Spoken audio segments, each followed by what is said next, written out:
sebuah tempat di mana hukum tak berlaku. Tempat yang dipenuhi dengan kejahatan di mana yang kuat akan berkuasa dan yang lemah akan hidup melarat.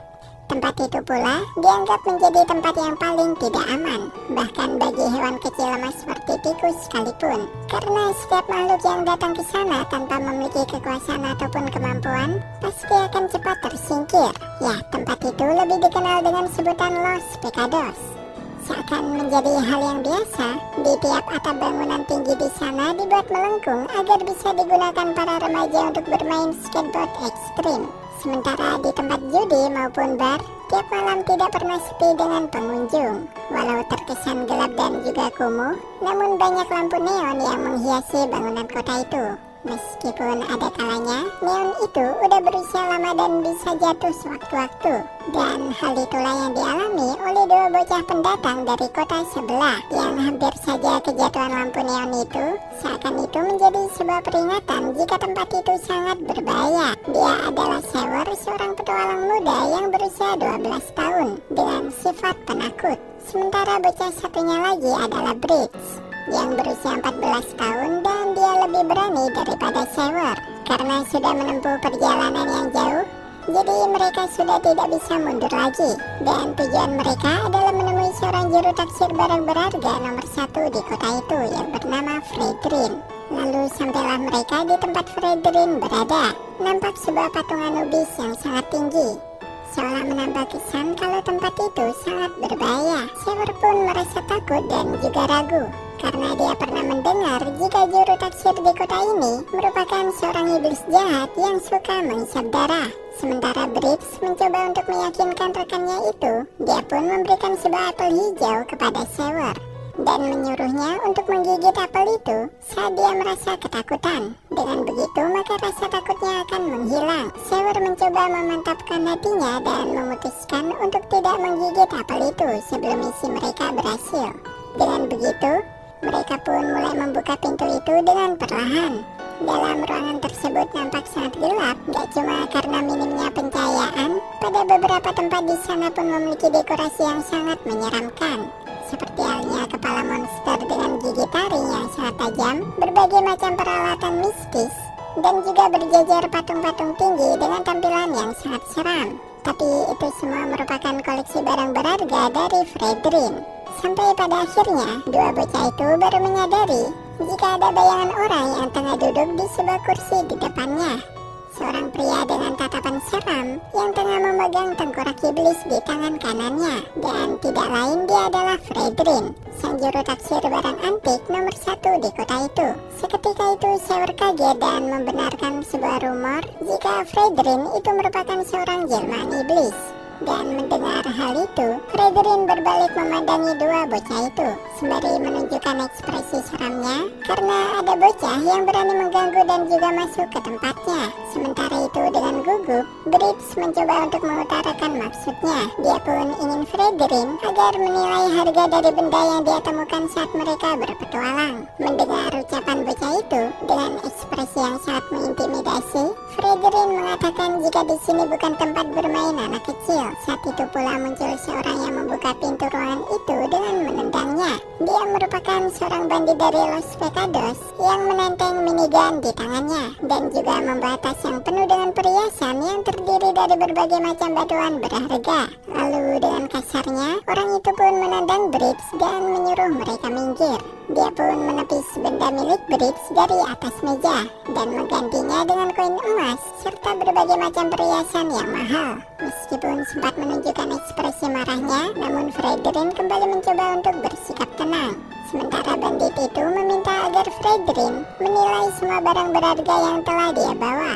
Bahkan saking banyaknya, kedua bocah itu pun dibuat takjub melihatnya. Kini Fredrin mengeluarkan tongkat dengan kristal biru di ujungnya. Dia pun menggerakkan tongkatnya secara perlahan dan kemudian mematok harga 200.000 gold untuk biaya pemeriksaannya karena menganggap terlalu mahal, bahkan kemungkinan besar bisa melebihi harga seluruh barang yang dibawanya. Hal itu pun sontak membuat bandit itu sangat marah. Dia pun mulai menaruh minigun miliknya dan menodongkannya tepat di hadapan Fredrin. Dia mulai mengancamnya karena seolah-olah Fredrin sedang mempermainkannya. Akan tetapi menanggapi hal itu, Fredrin tetap mematok harga untuk sebuah duel melawan bandit itu. Tanpa menunggu lama, bandit itu pun mulai mengaktifkan minigun miliknya. Sementara Fredrin, dia pun mengaktifkan tongkat yang dipegangnya. Dan kristal di ujung tongkatnya mulai bersinar. Bersama dengan itu, kristal di dada Fredrin pun ikut bersinar. Dari yang awalnya tongkat, kini berubah menjadi sebuah pedang yang sangat besar, yang terbentuk dari beberapa kristal yang menyatu. Begitupun dengan shield yang ada di samping pundaknya. Fredrin melompat dan melakukan tebasan beruntun yang dapat memotong minigun milik bandit itu sampai menjadi beberapa bagian kecil. Tidak cukup sampai di situ, hanya dengan sebuah empasan dari pedangnya, hal itu mampu untuk mementalkan tubuh dari bandit itu sampai menjebol pintu dan terlempar keluar. Pada akhirnya, dia pun tersungkur tak berdaya hanya dengan sekali tebasan pedangnya. Fredrin mendatangi bandit yang tengah terkapar itu dan mengatakan jika dia telah merusak pintu yang sangat berharga, maka dari itu sebagai ganti ruginya, semua barang yang dibawa oleh bandit itu akan dijadikan biaya ganti rugi dan sebagai tanda maafnya. Karena nggak mau berurusan panjang dengan Fredrin, akhirnya bandit yang ketakutan itu pun lari tunggang langgang tanpa memperdulikan harta benda yang dia bawa. Sementara Fredrin, dia kembali ke dalam ruangannya dan melewati kedua bocah yang ketakutan itu tanpa memperdulikannya. Dia pun membuka lemari pendingin yang menyimpan segelas wine merah dan langsung meminumnya. Seakan pertarungan barusan membuatnya sedikit haus. Namun wine merah yang menetes di mulutnya sontak membuat kedua bocah itu semakin ketakutan karena mengira jika Fredrin adalah seorang iblis jahat yang selalu meminum darah setiap kali dia membunuh seseorang. Karena mereka terlalu berisik, Fredrin mulai terganggu akan kehadiran dua bocah itu dan dia pun mengusir mereka karena ini bukanlah tempat untuk anak kecil. Sekaligus menyarankan kepada mereka agar mereka menyudahi mimpi petualangan yang gak masuk akal itu. Meskipun mereka berdua mulai gemetar karena takut, tapi karena tidak ingin petualangannya menjadi sia-sia, Bridge memohon kepada Fredrin agar dia mau menilai benda yang dia bawa. Sementara Sewer pun masih di belakangnya sambil ketakutan. Karena para bocah itu makin mengganggu, maka Fredrin mulai merasa kesal. Kedua bocah itu pun makin ketakutan dan Sewer pun menutup mulut Bridge. Karena jika Fredrin makin marah, maka mereka akan dimakannya hidup-hidup. Di saat mereka menganggap jika bakalan dimakan, Sewer pun memberikan apel yang dianggap bisa menghilangkan rasa takut itu kepada Bridge, sembari melindunginya dan menyuruhnya untuk lari agar tidak dimakan. Melihat pemandangan itu, Fredrin seakan teringat pengalamannya di masa lalu, di mana saat itu dia tengah terjebak di sebuah kuil keramat bersama dengan partnernya yang bernama Frey. Karena tempat itu semakin runtuh dan mereka tidak menemukan jalan keluar, maka Frey mengambil kristal keramat itu dan menekannya ke arah Fredrin. Hal itu pun dilakukannya agar Fredrin bisa selamat dari tempat itu. Dan pesan terakhir yang diucapkan partnernya adalah dia ingin agar Fredrin tetap hidup. Meskipun sekilas, namun hal itu mengingatkan kembali kenangannya tentang Frey. Dan Fredrin berbalik arah menuju ke tempat duduknya. Kemudian dia pun bertanya barang apa yang mereka bawa. Merasa senang akan hal itu, Bridge mengembalikan apelnya dan menunjukkan sebuah benda yang dibawanya. Akan tetapi dia pun bingung karena uangnya tidak akan cukup untuk membayar jasa dari Fredrin. Lalu Fredrin melihat ke samping dan langsung mengambil apel yang dibawa Sewer. Dia pun memakannya karena menganggap itu sebagai bayarannya, dan sebuah apel itu sudah lebih dari cukup untuk bayarannya. Fredrin menyuruh kedua bocah itu untuk kembali lagi dalam 2 hari. Hal itu pun membuat mereka senang karena pada akhirnya misi mereka telah berhasil.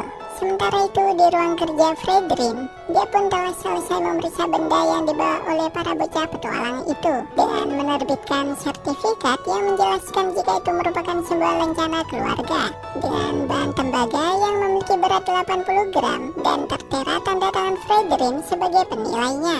Di samping itu, ada sebuah kompas milik Frey dan juga apel yang telah dimakannya, di mana keduanya merupakan benda yang sangat penting bagi Fredrin. Tamat. Ya, itulah tadi kisah lanjutan dari cinematic trailer milik Fredrin. Meskipun masih belum ada lanjutan kisahnya dengan Waldukin atau mafia nomor 1 di Los Pecados, tapi cepat atau lambat kisahnya akan dilanjutkan. Dan jika kita merunut tentang hubungan Fredrin dengan hero yang lain, maka Fredrin sebagai anak tertua dari keluarga Vince dan juga kakak kandung dari Harley, mungkin mereka akan segera dipertemukan, atau bisa juga bertemu dengan Leslie yang saat ini sedang mengembara. Tapi kalau bertemu dengan Leslie, maka suatu saat dia akan bertemu dengan para hero Pugsley. Oh ya, untuk barang yang ditemukan sama dua bocah petualang tadi, itu merupakan sebuah pin dengan bentuk layaknya seekor ikan, di mana benda itu merupakan simbol dari keluarga bangsawan Vince, sama kayak yang dipakai Leslie kan? Dan kebetulan Fredrin merupakan seorang bangsawan Vince yang kabur dan membuang pin itu, karena dia ingin hidup bebas sebagai seorang petualang. Akan tetapi sepertinya badge atau pin yang dibawa oleh bocah tadi merupakan badge miliknya yang pernah dibuang bertahun-tahun yang lalu. Namun pada akhirnya badge itu kembali lagi padanya, meskipun Fredrin harus membelinya seharga 200 gold. Dan kejadian itu seolah mengisyaratkan jika Fredrin memang ditakdirkan sebagai seorang yang tetap memakai badge itu dan menyandang gelar sebagai bangsawan Vince. Nah, oke, jadi sampai di sini dulu pembahasan dari hero Fredrin ini. Tidak lupa saya ucapkan terima kasih banyak buat kalian semua yang telah menonton video ini. Selalu jaga kesehatan dan sampai bertemu di video selanjutnya.